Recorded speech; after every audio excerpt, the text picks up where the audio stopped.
মা বাবারে বৃদ্ধ বয়সে মা বাবার সেবা করা কঠিন।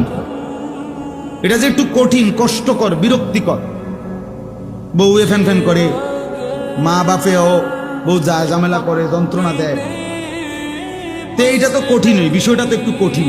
তো বিষয়টা কঠিন দেখে তো এত নেকি, নাহলে এত নেকির ঘোষণা কেন বললো? হ্যাঁ, এত মায়ের খেদমত করা বৃদ্ধকালে আপনার একটু কঠিন হবে দেখেই তো এই কষ্টটা সহ্য করার জন্যই তো নবী সাল্লাল্লাহু আলাইহি সাল্লাম বলছে জান্নাতটাই তোর মায়ের পায়ের নিচে দিয়ে দিলাম।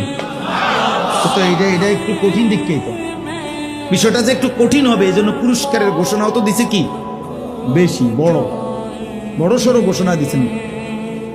তাইলে আপনি এটা কি মামুলি মনে করছেন? আখেরাত অর্জন হবে, মায়ের খুশির উপরে জান্নাত পেয়ে যাবেন। জান্নাত কি মামুর বাড়ি? জান্নাত কি দুইটা রুম আর একটা বারিন্দা নাকি?